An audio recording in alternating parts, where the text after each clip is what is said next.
สาวเลี้ยวมองตกเดือน12น้ำเป็นฟองหัวลมพัดตาเดือนเที่ยงเดือนนี้ส่วนไอ้นี้กอดมองนอนหนาวหัวอกมันแสนปวดร้าวถ้าสาวผู้มาเลี้ยวมองหนาวกายคนสู้พัดหูยามนอนได้แต่อาวรณ์บังอ่อนน้ำตาไหลนองลมหนาวพัดปั่นสะบันพาให้อายมองหัวใจอายว่างสีหอมอยากยอมคลาวอมกาคน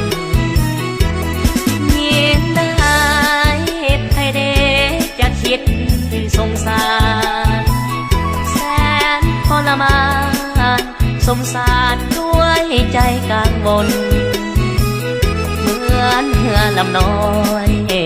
ล่องลอยนาทีสายสนเปรียบชีวิตคนสายคนจนสาวบ่สนต้องคนหนาวตาเงินคำเงินแสนแม้นมีคุณค่าถ้าขาดแก้วตาก็เหมือนกับบ้าขาดใจอายจึงขอห้องนวลน้องโปรดจงเห็นใจอย่าปล่อยอายต้องหนาวตายจะมีสาวได้สวยที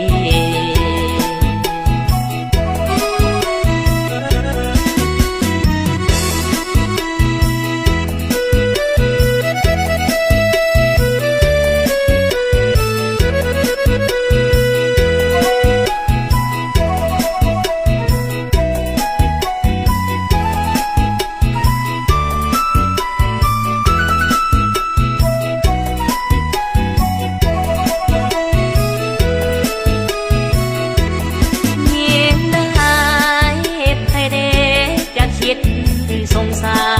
รแสนทรมานสมสารด้วยใจกังวลเหมือนเรือลำน้อยล่องลอยนาทีสายสน